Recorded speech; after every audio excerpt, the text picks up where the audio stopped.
Yo, what's up mga kalipers? So ayun, nagbabalik na naman tayo sa ating workout vlog mga kaliper. Kamusta kayo? Isang napakagandang hapon sa inyong lahat mga kaliper, no?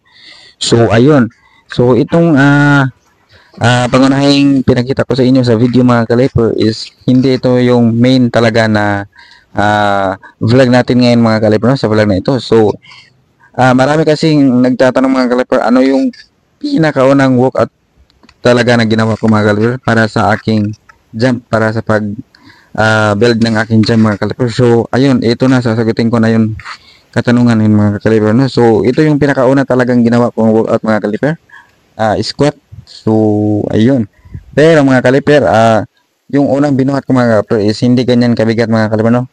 Yung binuhat ko ngayon mga kaliper is 40 kilos yan mga kaliper, no? So bali dito sa kabila, ano yan mga kaliper, 20 kilos, and then dun sa kabila is 20 kilos din, kaya bali 40 siya mga kaliper. So ayun, so sa mga nagsisimula pa lang ang build ng kanilang mga workout, huwag kayong didiretsyong magbuhat ng mabigat mga kaliper, no? Dapat magsisimula kayo sa lightweight mga kaliper, 10 ganyan, 5.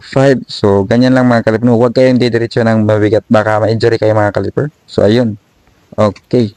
So ayan, mapunta na tayo doon sa pinaka main talaga na workout natin ngayon mga kaliper, no? Pero bago yun, please subscribe my YouTube channel, John Lefo Vlogs. Ayan, at huwag makalimot sa pag-click sa bell button para updated kayo sa lahat ng mga video ko. So ayan, okay, let's go.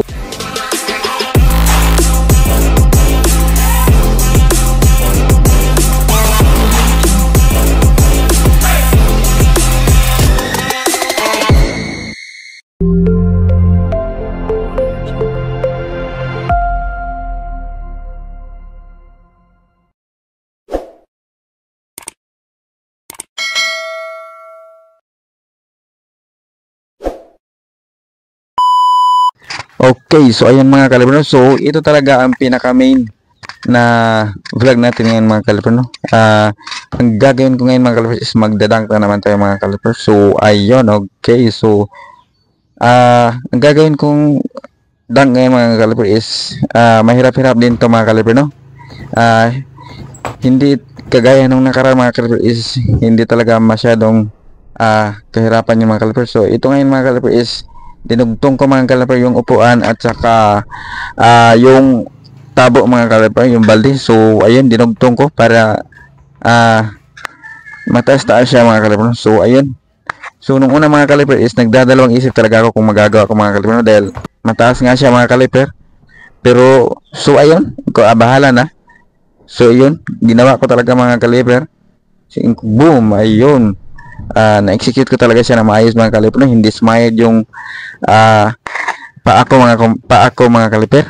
Sabi ko kung gagawin ko talaga is magagawa ko talaga mga kaliper, no? Tiwala lang talaga sa sarili mga kaliper na magagawa mo mga kaliper. So ayun, sabi ko lang, wala, kaya ko to, magagawa ko ito, kaya ayun. So nagawa ko naman mga kaliper ng maayos mga kaliper, no? Walang anumang aberya like injury, like sumagi ako. Kumbaga mga kaliper is dunk, clear dunk siya mga kaliper, no? So ayun, so sabi ko parang pampro na, pero sabi ko naman hindi pa siguro. Ano masasabi niyo mga kaliper, pampro na ba o hindi pa? So bahala na kayo mga kaliper, maghusga mga kaliper, no? Mag-comment lang kayo. Okay, maraming salamat. So ulitin ko lang mga kaliper, please wag po tayo makalimot sa pag-subscribe at pag-click sa bell button para updated kayo sa lahat ng mga videos na i-upload ko pa mga kaliper. So ayun, okay. So nang nakaraan pala mga kaliper, pinapractice ko to mga kaliper, no? Nakikita nyo yun sa nakaraan kong vlog, pero ngayon ayun na, nakita nyo na, nagawa ko na.